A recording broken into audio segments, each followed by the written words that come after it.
sort of the interest gap, if you will, show up across all financial assets. You saw that very dramatically in the public markets post-COVID and post a lot of the government action. You're seeing it now in Bitcoin. You see it show up in residential real estate side, which really should have a lot of negative downward pressure, but you're seeing actually like a rise in a lot of key markets. Like, of course, this is going to show up in the early stage private market side. I think it's a little messier. It lags a little bit more. It takes a little bit more time. And at the end of the day, for many of these companies, if they do take 10-year horizons, the time cycle will take a lot longer to play out. But yeah, of course, it's going to show up on the early stage private market side. Welcome back to The Breakdown with me, NLW. It's a daily podcast on macro, Bitcoin, and the big picture power shifts remaking our world. The Breakdown is sponsored by Crypto.com, Bitstamp, and Nexo.io, and produced and distributed by CoinDesk. What's going on, guys? It is Tuesday, August 18th, and today my guest is Chris McCann, an investor with Reshaped Capital, a guy who has been in alternative media and startups for a long, long time. And we're talking about how public markets and private startups interact with one another. So it's a really interesting conversation about an important and frankly increasingly important part of the market. But first, let's do the brief. First up on the brief today, the unignorable stock market rally. So what happened? The S&P is pushing towards new all-time highs. In fact, it has over the last few days a few times briefly exceeded its February closing record. This will be, when all is said and done, the fastest bear market ever, followed by the quickest rebound ever. The thing that's notable is what the sentiment shift is like. This morning, there was a Bloomberg piece called "Stock Market at Record, Forcing Everyone to Become Believer." A Bank of America study that came out today also showed similar increases in bullish sentiment. From a Bloomberg piece about that study, among investors surveyed by Bank of America Corporation in the week through August 13th, 46 described equities as being in a bull market, up from 40% in July. The share of skeptics who say it's a bear market rally has dropped to 35% from 47% a month earlier. There are more signs of optimism. 79% of investors expect a stronger economy, the most upbeat result since December 2009, while 57% are betting on higher profits. This is all interesting because certain numbers are psychological barriers, and getting back to the February highs after the incredible shock of the coronavirus is one of those psychological barriers. At the same time, this also seems rather risky. In that Bloomberg piece about the stock market forcing everyone to become a believer, they make reference to the career risk of missing a $12 trillion rally. In other words, there are a lot of folks who are not looking very good right now because they've been saying that this isn't real, but meanwhile, people who have been acting as though it's real, at least in the short term, have just been raking it in. Citigroup has a private measure of what they call euphoria that just hit its highest level since the dot-com boom. Of course, not everyone agrees. Peter Cecchini of Alpha Omega Advisors said, "The equity markets are now like an old elevator way over capacity. It's just a matter of time before the cable snaps and its passengers end up in the basement. That's where the Fed will be waiting." One of the fascinating realities or dualities that people are living with right now is the idea that they can, on the one hand, believe that there is something fundamentally wrong that makes this rally strange or suspect, while at the same time having to divorce themselves from that and actually go make money, especially if they're investing other people's money. For more on that particular conversation, I'd encourage you to go check out my interview with Tony Greer from a couple weeks ago. Next up on the brief today is the dollar telling a different story. The 40-day correlation between the Global FX Volatility Index from JP Morgan and the VIX of US stocks fell below zero, to the lowest correlation since 2009. Currency traders, unlike it seems equities traders, are anxious about unknowns and their potential impact on the dollar. So, for example, the US presidential election, a potential corona comeback during the colder winter months. And many emerging markets have had it even worse. The Brazilian real, the South African rand, and the Turkish lira have all lost around 20% of their value against the dollar this year, while the Russian ruble and Mexican peso have dropped 15%. This is despite the fact that the dollar has been sliding against other major currencies to its weakest level in 2 years. Part of the reason that these particular emerging market currencies are struggling is that they're in places where there is still a high incidence of coronavirus. The key thing here and why I wanted to bring this up is that there are multiple narratives even coming from the data that we need to be aware of. Right now is an extraordinarily messy time in terms of what different markets are telling the story of and what different signals they're giving. Last up on the brief today, Bitcoin holding sentiment is the strongest it's been in almost 2 years. The number of Bitcoins held in exchange addresses fell by 0.83% to the lowest since November 24th, 2018. What that means is that more people have moved their Bitcoin off exchanges, of course, exchanges being where they would sell. When there's less Bitcoin held on exchanges, it means that more of that is in cold storage or just offline in wallets, and doesn't mean it's likely to move as quickly. As a counterexample, in the days leading up to Black Thursday, exchange balances went up 2% as more people were getting ready to sell or were at least wanting to be able to sell quickly depending on what shook out in the markets. Overall, balances of Bitcoin held on exchanges are down 1.4% over the last week and 3% in the last month, and in total are down more than 11% from the March 13th high. In short, people are really feeling confident about the Bitcoin position. They're not trying to be able to sell quickly, which is an extremely bullish sign from a fundamental perspective. With that, however, let's get into our main conversation. Chris McCann is a co-founder and partner at Reshaped, an early-stage venture investing firm. Before that, he was the founder of Startup Digest, which was one of the absolute original alternative media publications in the startup space. I mean, we're talking way before Substack, way before the newsletter phenomenon. He built this thing to have depots in 500 plus cities and 1 million subscribers before eventually selling it to Techstars in 2012. He was an early advisor and mentor to the Thiel Fellowship. He ran community and designed the community program at Greylock for a number of years. In our conversation today, we discuss a ton of topics, but 2 big ones that stand out are 1, how fintech is changing both separately and related to crypto, and 2, how public markets interact with and interplay with startups. In other words, what things like low interest rates and excess capital have to do with startup valuations. This is a really fun conversation, so I hope you enjoy it. All right, we are back with Chris McCann. Chris, thanks for joining the show. Yeah, thanks, Nathaniel. Happy to be here. So, Chris, you and I have known each other for a really long time because we were in San Francisco coming up, I feel like, at the same time when Web 2.0 was just burgeoning. So I'm really excited to have this conversation and dig back into your perspective on how things have changed in the context of venture capital and what's how crypto and blockchain come into that, but also just some of the larger trends that you're seeing. Yeah, no, same here. It's been a pleasure knowing you over all these years. And it's really cool to see a lot of the people back in the Web 2.0 era now diving into Web 3.0 and our financial infrastructure. And yeah, I mean, I've been having a lot of fun in the space. Awesome. Well, so I want to dig in, and I feel like this will be a good way to introduce yourself as well. I want to talk about how you've seen venture capital change. So your bridge into venture capital, if I'm not mistaken, was in the context of Greylock. So, I mean, maybe 1, you could just talk about kind of how you got into venture. And then 2, I'd love, I want to dig in maybe how you've seen venture change more specifically in the context of COVID. But maybe let's start with some broad changes that you've seen over the last, 5-10 years in the industry even. Yeah. Maybe actually, let me zoom out even a little bit more than that. Before Greylock, I started and ran one of the early media companies called Startup Digest. It was a technology-focused newsletter, which now is kind of all the hot rage and out there, and everybody's doing a newsletter. But back when we were doing it, there was very few people sort of covering the space at all. So Startup Digest, we ended up growing the subscriber base to about 1 million subscribers across 550 cities. It ended up being acquired by Techstars. But I bring it back towards then. So we started Startup Digest in 2009.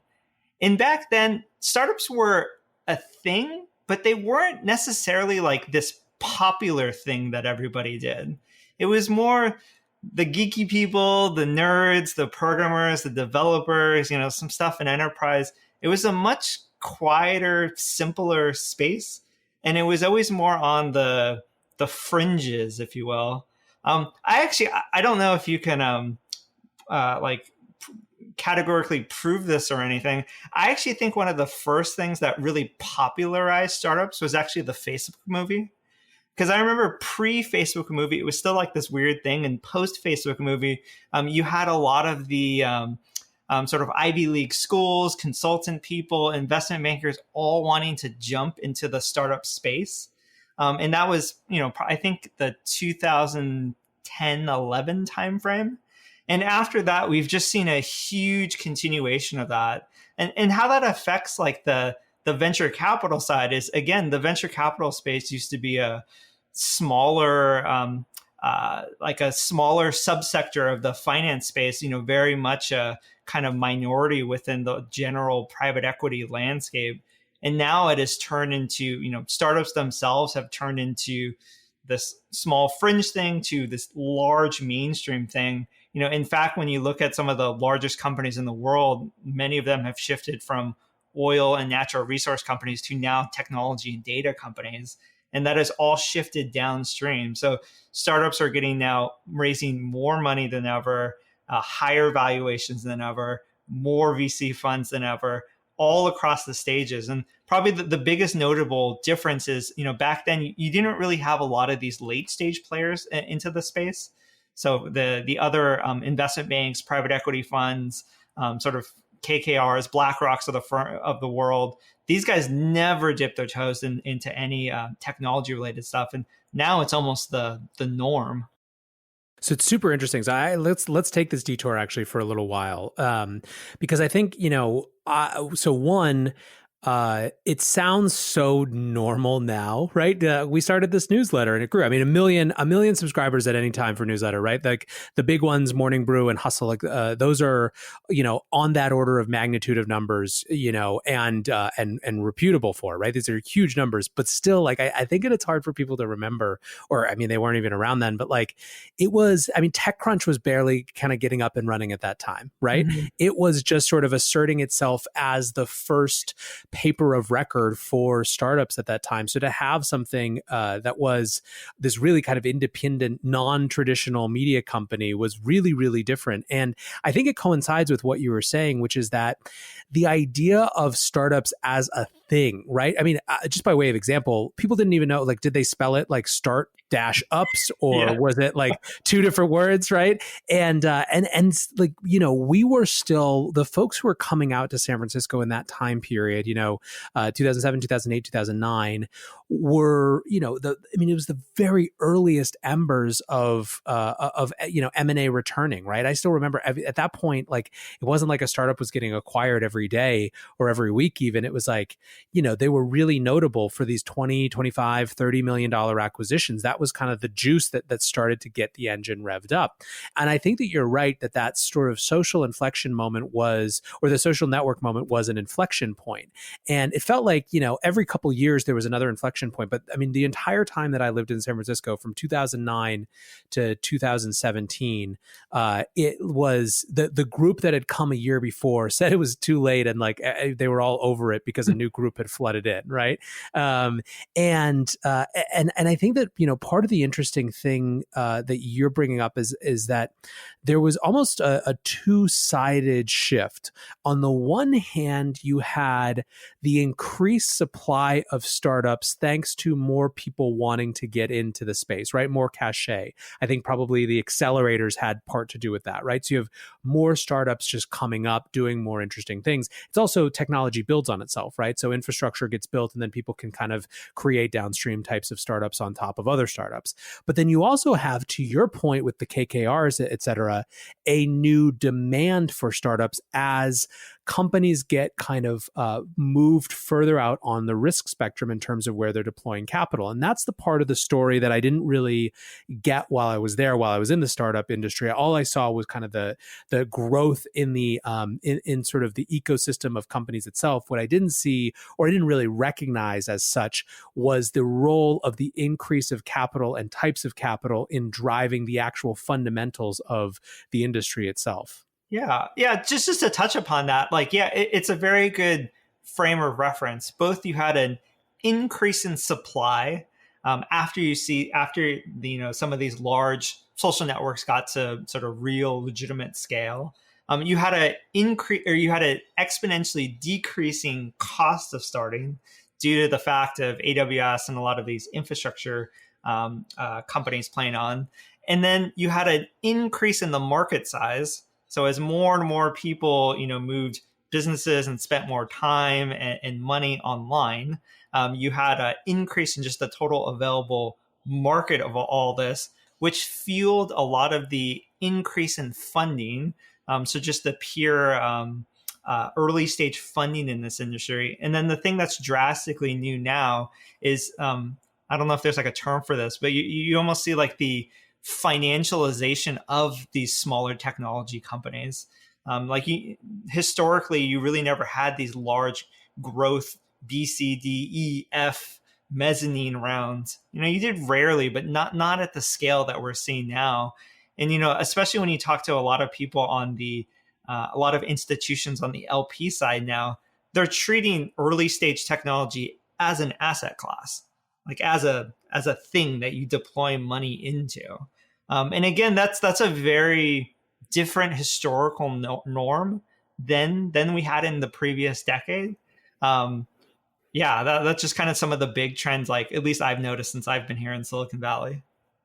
How does that impact the way that you think about structuring your fund, where it fits in, your expectations for exit, right? Because obviously the longer companies stay private, the more that it changes your expected return profiles for these companies, right? Or does that not really factor in? That's a great question. So generally, venture capital funds are structured as 10-year entities. So most by nature take this much longer term view. Just because if you're investing in a seed or Series A type company, it typically is going to take 5 to 6 years to get to real full customer and product maturation, and then it's going to take about 10 years to get to the full financial maturation. And that's just looking at generally the I guess typical life cycle of a company. Now you could, since you could raise so much capital in the private markets, there's a broader question of whether that will be extended even further.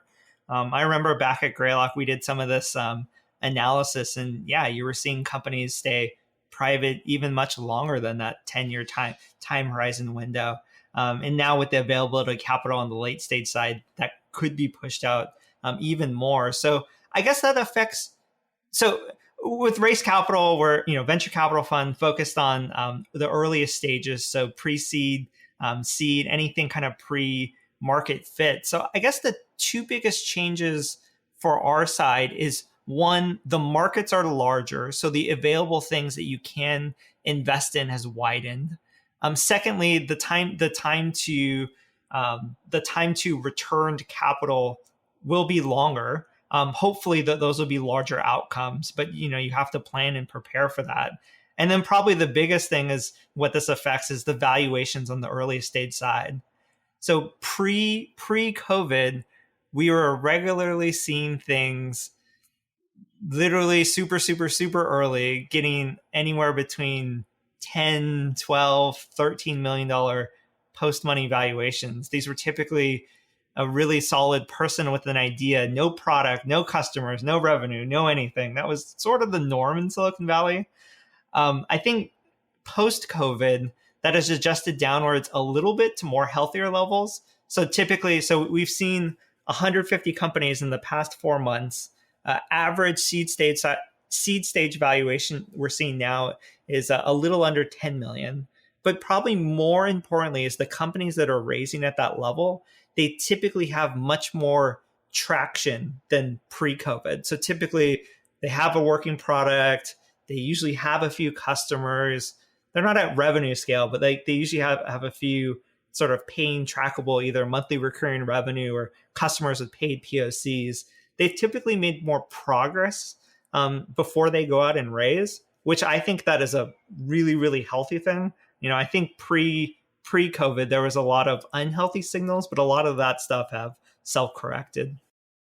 Super interesting. So in that kind of pre-COVID era, was how much were the ability for founders to command that sort of valuation driven by previous success, right? Versus just some like kind of new hype cycle, or was that kind of tied together? It's a little tied together. I think that was just what the kind of average company was going for. And so, and obviously there are exceptions on both sides.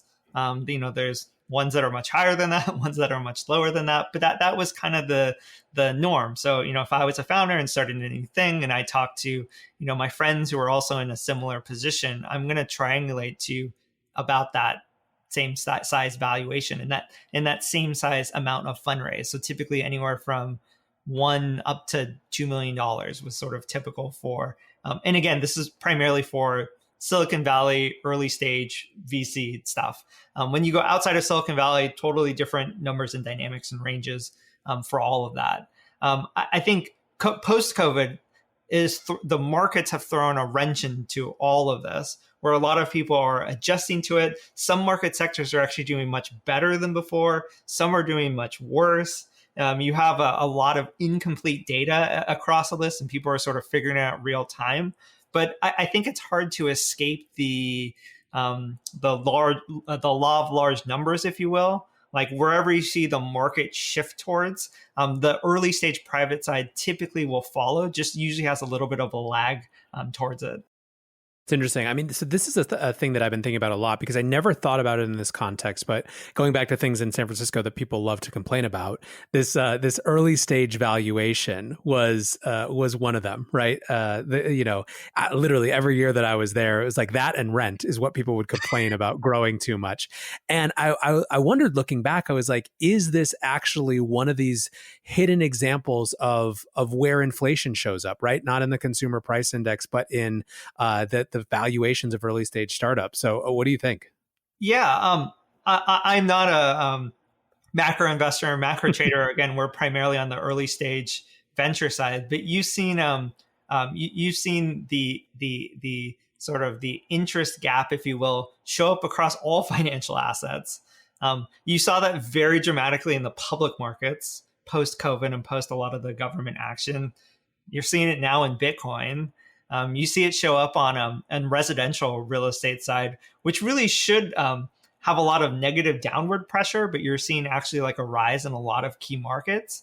Like, of course, this is going to show up in the early stage private market side. I think it's a little messier. It lags a little bit more. It takes a little bit more time. And at the end of the day, for many of these companies, if they do take 10-year horizons, the time cycle will take a lot longer to play out. But yeah, of course, it's going to show up on the early stage private market side. Super interesting. Okay, let's go back historical a little bit. So you were at Greylock after Startup Digest. What were you doing at Greylock, and what were the big things that you learned that made you want to kind of move into running your own fund? Yeah, so I kind of had a non-traditional path into venture that might have looked a little bit more traditional on the outside. Started a company, sold it, moved to venture. That seems kind of very, very normal, if you will. But my path was a little bit different than that. When I was first brought into Greylock, the thing I ran and started the whole 4.5 years I was there, I actually started this community, basically network-based program within Greylock. And what that means is initially it was targeted mostly towards the operational areas that the firm was looking at. So we created a whole bunch of communities and groups around growth, design, product, infrastructure engineering, security, customer success, basically a lot of these key functional areas that go into creating a business. We did it in part with our portfolio companies and also mostly outside of it as well, because really talent and great people are across all companies, not just our own internal portfolio companies. And since these were very like-minded, very sort of particular groups, like you could actually get much more into the weeds, share much more personal stories, talk about some real operational stuff that mattered across a lot of these companies. And then what that ended up morphing into is we basically just applied the exact same model to operations. We did the same thing across all the emerging market sectors as well. So VR, AR, esports, autonomous vehicles, robotics, crypto, sort of all of these new areas, we grouped together not just the early stage founders in many of these places, but also the ecosystem kind of around that core area. So for example, in the VR space, like we got a lot of the headset makers, the peripheral makers, the founders building content, the infrastructure players, some of like the really, really deep engineers in the space. And also same thing, got together, shared a lot of really specific things that are part of those specific industries. And people were much, much, much more willing and open to talk about this stuff because A, it was very like-minded, heavily curated group. And then B, since these were all fundamentally new spaces, everybody was trying to figure it all out all at the same time. So my last few years, I largely spent mostly across all these emerging market spaces, primarily with early stage founders. That was, in part how I kind of initially sort of got into the crypto space. Greylock did a few investments in there, but the community stuff was the primary area that I fell into. And then before I left, like what all this ended up becoming is we really used it as a strategic arm for both deal flow and talent flow. So there was a lot of companies that were hired through all these community activities that we did, and then also many early stage startups that we both invested in, and then I was also happy, like just both started because a lot of this work that we did. And then let's talk about how you got from there to Race. When did Race start? What is your how kind of industry or sector focused are you? What's your approach? Yeah. So I'll give you the longer short version of that. Right. After I left Greylock, one of the areas I was always fascinated about, because Greylock was primarily Silicon Valley focused venture firm. So everything here. And even before that, Startup Digest, we had a lot of publications all over the place, but I was always primarily based up here. So one of the places I was super curious about afterwards was China. And so after Greylock, me and the family, the kids, we actually moved to Beijing for 3 months. And then that's when I spent a lot of time with my now partner, Edith Young. So Edith used to be a GP at 500 Startups. She used to do a lot of the Asia and China-based investing there. And since she was there and we spent a whole bunch of time together, we came up with this concept of, now what ended up becoming Race Capital. We brought on 2 other partners. So Phil Chen. So Phil used to be a GP at Horizon Ventures, so Li Ka-shing out in Hong Kong. He also created the HTC Vive. And then now our newest partner, Alfred Chong. So Alfred, he was the former founder and CEO of a company called BEA Systems. And BEA, they were previously they were a $50 billion public company doing $2 billion in revenue. During the last 2008 crisis, they were bought by Oracle for $8.6 billion in cash. And he was a hugely prolific investor since then. And the main thing that pulled us all together, in addition to being friends and co-investing together in this shared interest of Asia, is we really wanted to focus on the infrastructure stack of the ecosystem. So not so much all the applications, whether it be on the fintech or crypto or emerging market, but really on a lot of this core infrastructure stack. So this is primarily what we focus on. We're early stage venture fund, pre-seed, seed, anything pre-market fit, anything across any of these core infrastructure areas, whether that be fintech and financial infrastructure, collaboration infrastructure, privacy and security, anything with embedded systems, APIs, transaction-based systems. This is the type of stuff that we tend to gravitate towards. Just because you're seeing such a sea change in the application side. Like you said, the infrastructure implies all the applications being built on top. And I think we'll see sort of the reverse trend in the next few years here as well. Let's dig into that a little bit. I would love for, a lot of the folks who are listening to the show, their familiarity with, call it fintech has to do with crypto. But what's your sense of what this complete fintech infrastructure stack looks like, and where does crypto fit into that for you? Yeah, the crypto side is a little messier, but way easier just because there's no existing stuff. And so everything is net new. And everything is messy and everybody's trying to win and it's crazy. So the crypto stuff is really, really fun. But that one is a little bit easier to imagine as the infrastructure because it hasn't been won yet. In the traditional banking or, fintech side, it's a little bit more complicated because, here in the US, at least, you have this, pre-existing install base of many, many banks and large financial institutions. And they're the ones that mediate all of the transactions and payment side and account opening and all that. So when you actually look at many of the fintech applications, so the Robinhoods, the SoFi, the Coinbase, the Squares, the Chimes of the world, what many people don't realize is many of them are using these underlying partner banks to actually store the deposits, hold the funds, do segregated accounts, and all of this stuff. In many of these partner banks, most people haven't heard of them directly. So these are, companies like Evolve Bank and Trust, the Bancorp, CBW Bank, Lincoln Saving Trust, East West Bank. These are not your Goldman Sachs, Chase, Wells Fargo of the world. These are these underlying banks that have been comfortable partnering with these fintech companies. And these are the ones that are actually powering a lot of the, as I mentioned, like when you actually open an account and deposit money, these are the underlying banks of records. And even if you peel away, even a little bit below that, most of these banks are actually run through core banking infrastructure. So whether that's Fiserv or FIS or Jack Henry, these are actually where the underlying ledger sits. So if you're sort of contrasting that to the crypto world where, you are the one that owns the keys, if you will, and you could see the ledger, the actual ledger in the traditional banking world sits within these core banking infrastructure companies. And then probably the most interesting new category in all of this is sort of similar in the crypto space, but applied to the traditional fintech space, is many of these developers, particularly within these fintech companies, they actually want to be able to initiate transactions, do account openings, and do all of this facilitated through developer-focused APIs. And so you're seeing this whole new type of company, what many call like banking as a service APIs.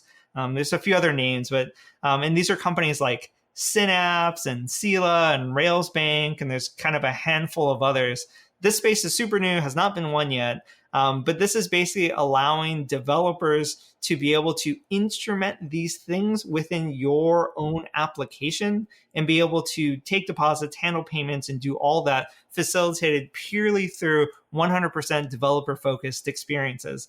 Again, they're still being mediated through banks. It's not like a third system, but it's basically just allowing developers to be able to do this directly within their applications. So this is kind of like what it looks like in the traditional financial world versus the crypto world. In some sense, it's almost two different tracks, and there really hasn't been a lot of crossover between the two. But I do think that a lot of the underlying fundamentals are still the same, where people want more access to this, more transparency. They want these things to be developer focused. They have to be able to serve international customers since day one. A lot of these same principles apply, but kind of very different ecosystems. What's going on, guys? I'm excited to share that one of this month's breakdown sponsors is Crypto.com. Crypto.com offers one of the most cost-efficient ways to purchase crypto out there, as they've just waived the 3.5% credit card fee for all crypto purchases. What's more, with Crypto.com's MCO Visa card, you can get up to 10% back on things like food and grocery shopping. When you buy gift cards with the Crypto.com app, you can get up to 20% back. Download the Crypto.com app today and enjoy these offers until the end of September. Bitstamp is the original global cryptocurrency exchange. Since 2011, Bitstamp has been the preferred exchange for serious traders and investors. Trusted by over 4 million customers, including top financial institutions. Bitstamp is built on professional-grade trading technology. Their platform is powered by a NASDAQ matching engine, and their APIs are recognized as the best in the industry. Download the Bitstamp app from the App Store or Google Play, or visit bitstamp.net/pro to learn more and start trading today. That's bitstamp.net/pro. In this crisis, many investors aim to keep and grow their digital assets. Others seek to maximize the yield on their cash. Nexo allows you to achieve exactly these two goals. The company offers instant crypto credit lines against all major cryptocurrencies, with interest rates starting from only 5.9% APR. Nexo also lets you earn up to 10% annually on your fiat and digital assets. What's more, interest is paid out daily, and you can add or withdraw funds at any time. Get started at nexo.io. How far do you think the companies that are playing in that banking as an API type space can push these traditional financial institutions? The honest reality is probably not very far, because at the end of the day, even all these platforms themselves, they still need to confine themselves towards whatever that banking institution's compliance stack is. So they still need to do, full KYC, KYB. You need to, meet all of that. And then they themselves have deep partnerships with these underlying banks and still need to connect to these core banking infrastructure systems as well. There is a question of whether, there can be a newer developer focused core banking system, and whether the bank of record necessarily needs to coincide in the specific geographic location that the user sets. So there's a little bit of push, pull, wiggle that you can. But, by and large, when you're partnering with a traditional bank, you are going to need to 100% follow and comply and, and be in full sort of transparency across this. Versus in the crypto world, it's very different. There is none of the stuff from the beginning. The ledger's publicly open. Individuals, can initiate their own transactions and hold this. It's a very different. It's just a different conception, if you will. Yeah, no, it's interesting. So it reminds me a little bit. It's a very different context, but not totally dissimilar from my brief stint in venture capital was focused on ed tech. And there was really a big difference between ed tech as systems that better work within the confines of something like K-12, right? Where there's rules about what gets taught, and there's sort of, the same sort of compliance regime, although very different, obviously, than for the financial sector, versus things that were fundamentally offering an alternative imagination of what that sector and what education would look like. And realistically, VCs weren't, when they said they were ed tech, they might have meant more of one or the other. Yeah, that's actually a really great analogy. It's, on one side, it's working with the traditional existing education and school system. On the other side, it's individuals live streaming their own classes. Right, exactly. They can be of varying quality. They can be amazing, or they could be total scams. Like, you get all of the world on that side. How much has the success of Plaid and companies like it brought more attention to this sort of sector? Yeah, Plaid put a big price tag on this space. Yeah. So Plaid being bought for, I believe, $5.8 billion, I guess, very directionally showed that the space is massive. And in fact, like right at the same time Plaid was being bought, I think this is right at the same time when Credit Karma was announced. And then PayPal made a major acquisition, which I'm forgetting the name of, all happened within like a week of each other. And so there was a lot of movement in the space. And when you think about it, like, not to knock what Plaid does, but Plaid is servicing like a very, very, very, very particular function of this, being able to connect your existing accounts into an application, primarily on the login and authentication side. And if that alone is worth $5.8 billion, how big is all of finance?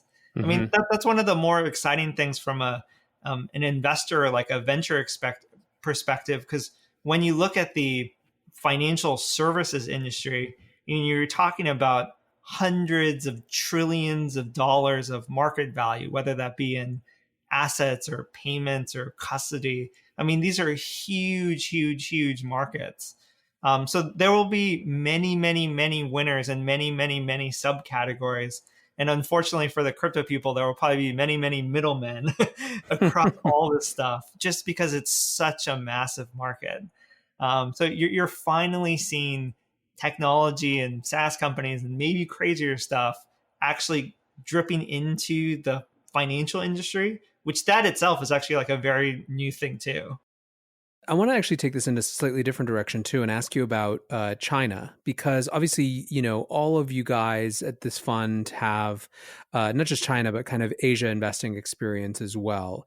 And I wonder how much the kind of growing trade war specifically, or just in general, the context of U.S. and China's relationship impacts you as you think about investing. Yeah, so I could speak generally about that. For Raise Capital specifically, we're all based and located here. All of our investments are here. We're not afraid of teams that are based outside of here. We're not afraid of teams that are targeting users and distribution bases outside of here. But again, all of our primarily investments are here, so it affects us directly from a fund level a little bit less. For more of a macro level, it's a little bit, I guess, different and more interesting. And maybe I'll just take the financial one specifically. So I talked a little bit about the crypto space. I talked a little bit about the traditional, banking side. Asia, totally different, 100%. Asia is much, much, much more comfortable with digital wallets, digital balances, paying via QR codes.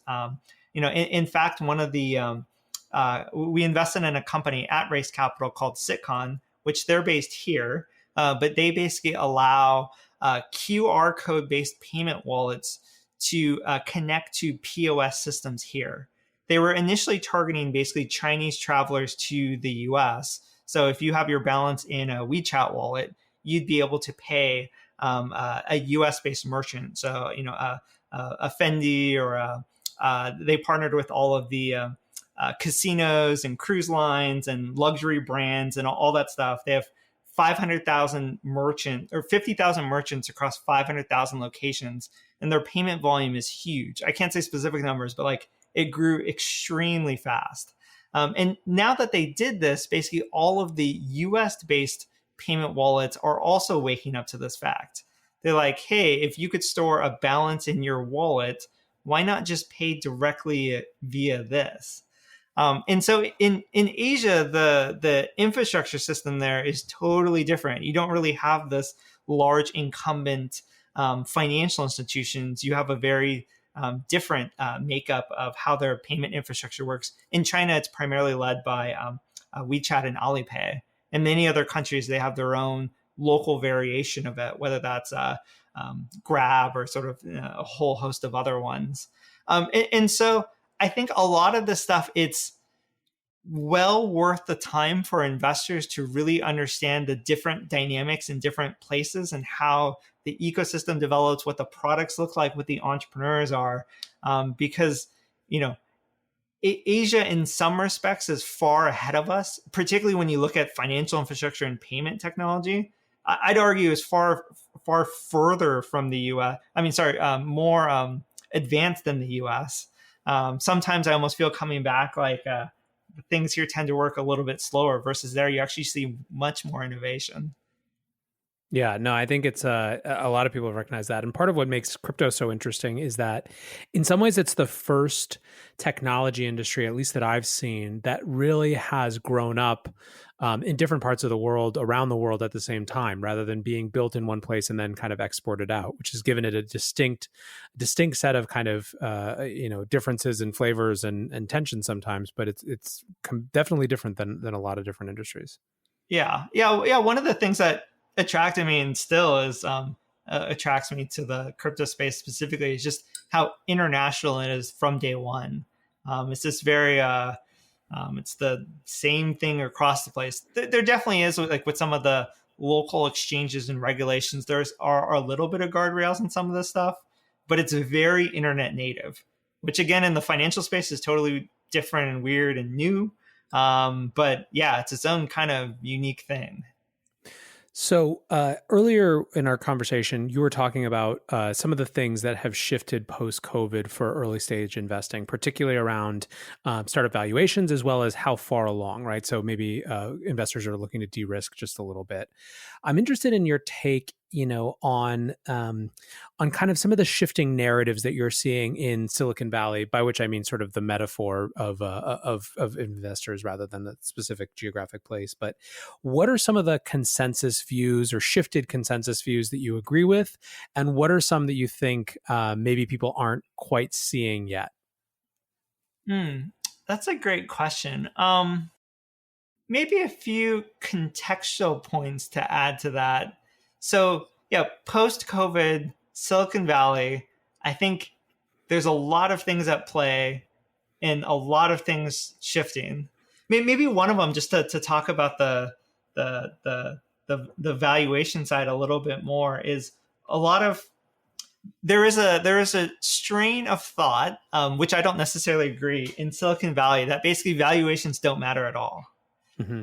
1,000x revenue multiple, 10,000x revenue multiple, literally doesn't matter. Like the companies that win, you just need to be in there at no cost. The revenue model doesn't matter. The monetization model doesn't matter. You just basically need to shove small checks into as many companies as humanly possible and hope for these very large outcome winners.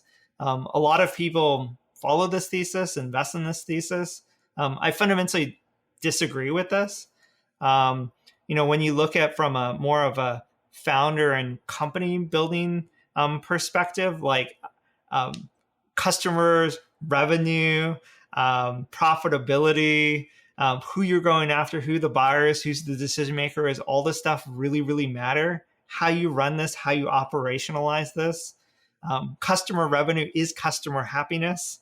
A lot of companies in Silicon Valley tend to forget this sometimes. But how you charge for, pay for things, package things, pricing things, this matters a lot. This is one of the things I didn't like as much about the crypto space the more time I spent into it.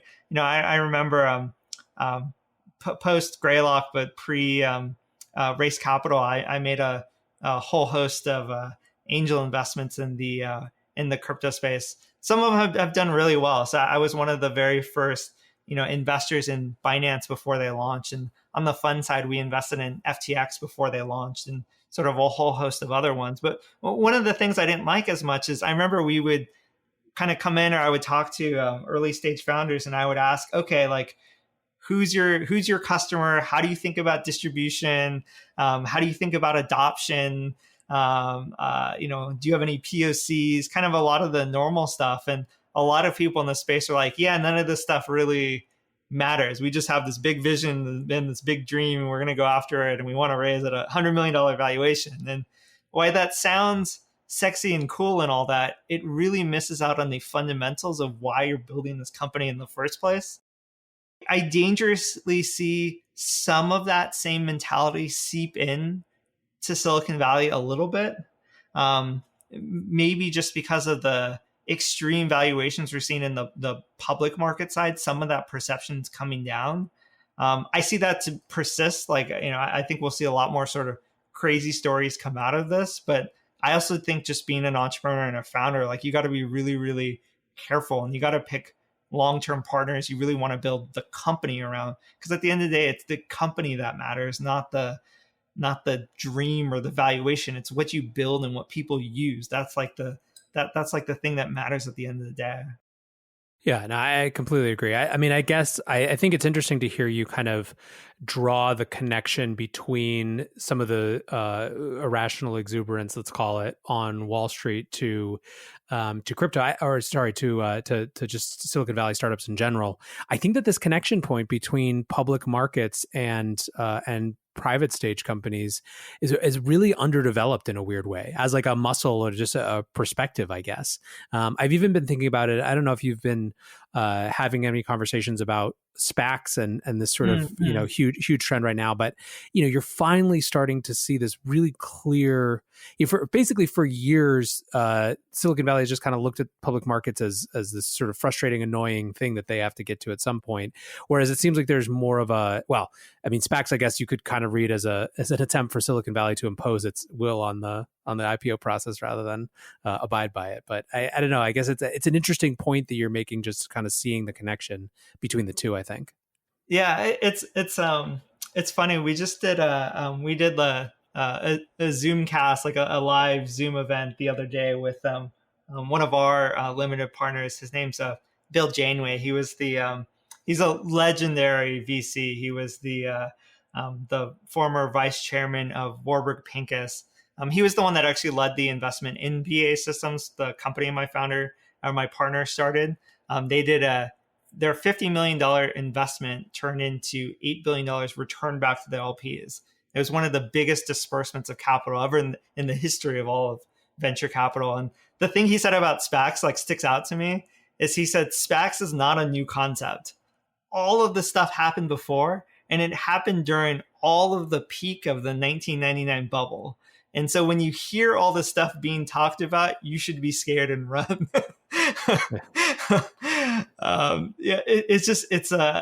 It's one systematic outpouring of all of this excess capital and demand we're seeing.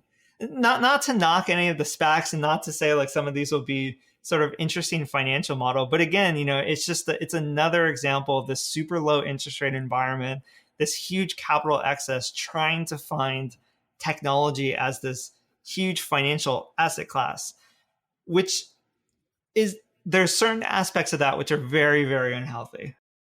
Yeah, totally. I mean, I think you also have the classic phenomenon of, part of what people are citing as what's different this time, famous last words, but part of what they're saying is they're pointing to folks like Chamath, right, as the promoters, which are very different than the last set, particularly the 2007 ilk, right, who were, 2006, 2007, who were in the real estate space.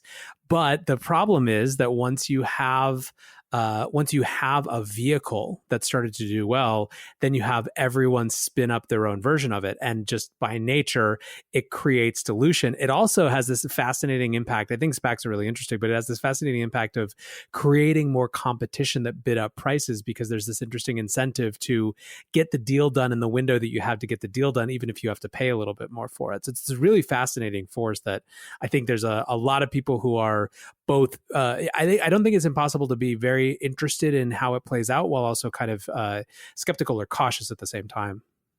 Yeah, same.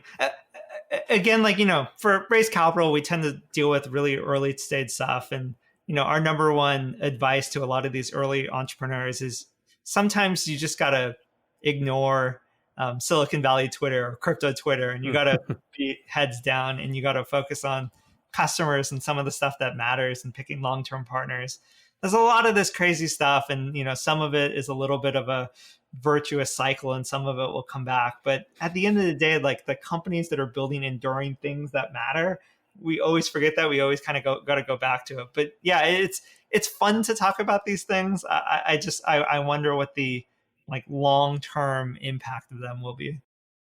Totally. Well, let's wrap with a couple predictions where I'll put you on the spot just for fun.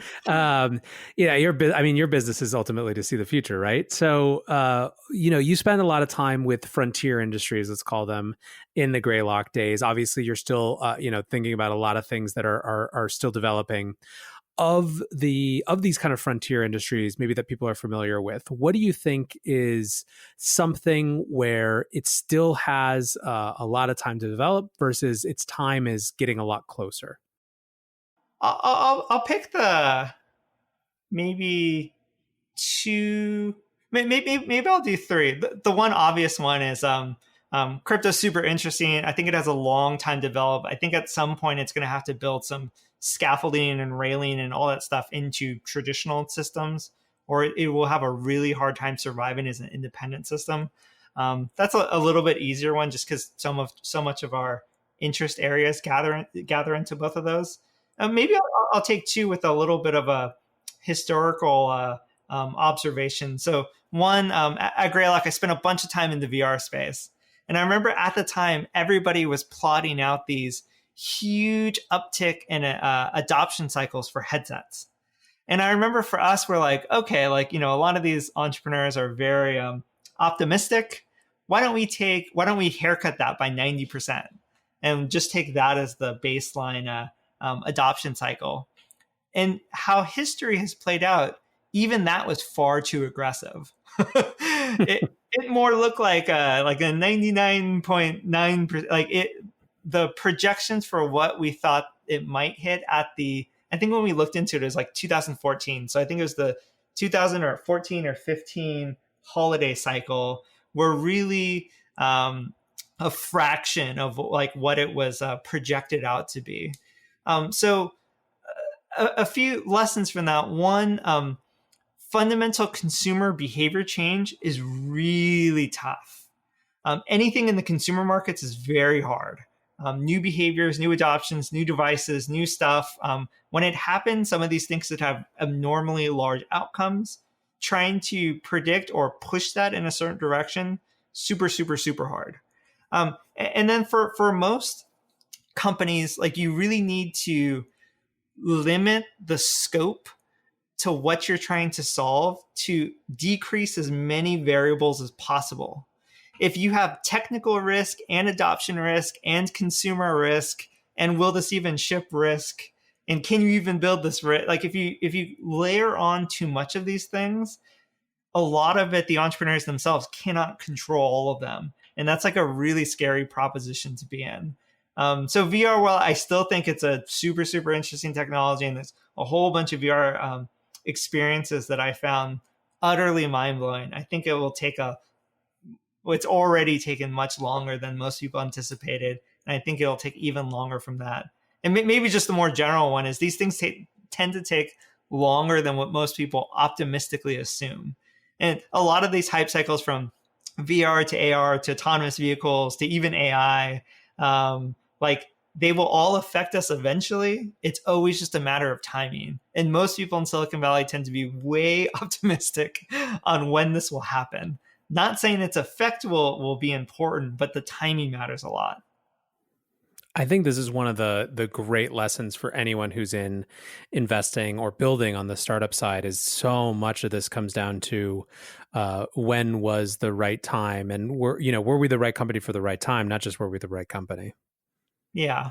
And again, for entrepreneurs, a lot of the times what you really have to do is, and this is why this is important too, is you just got to be heads down, focus on customers, focus on the thing that matters, because you can get so caught up in these news cycles, these hype cycles. But a lot of the overnight successes that we see, in reality, most of the entrepreneurs have been working on the problem for years, if not decades, like for many, many, many long time periods before the thing they did came to fruition. So yeah, these things take a long time. Awesome, Chris. Well, for people who want to get more of your thoughts or learn more about Race Capital, where can they find you? The Race Capital website, just race.capital.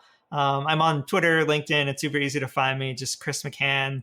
I also, similar to Startup Digest back in the day, I started more regularly publishing my own personal newsletter again. I both do it on Substack, and LinkedIn actually just asked me to publish a newsletter on LinkedIn using their new LinkedIn. Yeah, I gotta push for it actually today. So they're clearly promoting it. That's awesome. So yeah, you can find that just on my profile, I think. And if anybody listening, like if anybody's building an early stage company around any of these infrastructure areas, I'm always happy to give feedback. It's just chris@racecapital.com. Feel free to reach out to me. Always happy to talk. Awesome, Chris. Well, thanks so much for hanging out today, and we'll see you online. Yeah, thanks so much, man. It was fun. I think the big takeaway for me is something that I mentioned in the actual conversation itself, which is how little I really thought about the relationship between macro factors and sort of the micro world of startups that I was experiencing when I lived in San Francisco, when I was on the entrepreneur side or when I was in the venture capital side. But the reality is that the things that happen in the macro environment, particularly as it relates to the cost of money and who's being pushed further and further out on the risk curve, had a material impact on what was going on with technology startups, in particular, what type of capital they could access and at what price. These trends are continuing to shape how technology startups are built now in ways that include both valuations at the early stage as well as how long companies can stay private for because of the availability of really, really late stage capital. Ultimately, even this powerhouse of technology startups aren't totally separate from larger market forces. Their context is still set by larger market forces. And in that way, I think it's really important to be able to tie what's happening on those furthest bleeding edges of the economy in technology startups with what's going on more broadly. Hopefully that is an interesting point of view for you guys to take. I appreciate you listening, and until tomorrow, be safe and take care of each other. Peace.